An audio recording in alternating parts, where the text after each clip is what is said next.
السلام علیکم ناظرین، آپ دیکھتے ہیں ہم ہمیشہ ایسے مسائل کو اجاگر کرتے ہیں جن میں لوگ الجھے ہوتے ہیں۔ آج بھی ایک ایسی بہن میرے ساتھ موجود ہے جو کہ اپنے مسائل کی وجہ سے پریشان ہے، تو آئیے ان کی زبانی ان کی کہانی سن لیتے ہیں۔ السلام علیکم۔ وعلیکم السلام۔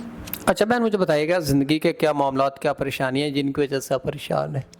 میرا تعلق ساؤنڈ بال سے ہے اور میں اپنے والدین کی اکلوتی بیٹی ہوں۔ مجھے پڑھائی لکھائی کا بہت شوق تھا، لیکن گھر کے حالات ایسے تھے کہ مجھے اپنی پڑھائی میری مکمل نہ ہو تو پھر مجھے اپنی پڑھائی ادھوری چھوڑنی تھی۔ بڑے والدین ہیں اور والد صاحب جو ہیں وہ کام نہیں کر سکتے، اس لیے گھر میں ہوتے ہیں۔ بڑی والدین ہیں وہ کسی کے گھر میں کام کرتی ہیں۔ کچھ ٹائم سے وہ بھی بیمار رہنے لگی ہیں، تو جس کی وجہ سے جو لوگ اپنی روٹی کرتے تھے گھر میں، اس کا بھی گزارا بھی مشکل ہو چکا ہے۔ میں بھی اس کا جو میری شادی ہو جائے، رشتے والے آتے ہیں لیکن گھر کے حالات کی وجہ سے وہ چپ کر کے چلے جاتے ہیں۔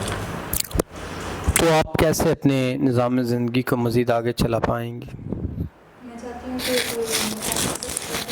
مجھ سے نکال کرے اور میرے ساتھ ساتھ میرے بڑے والدین کا بھی محافظ بنے۔ ایسا شخص چاہتی ہوں جو مشکل وقت میں مجھ سے نکاح کرے اور میرے والدین کا سہارا بنے۔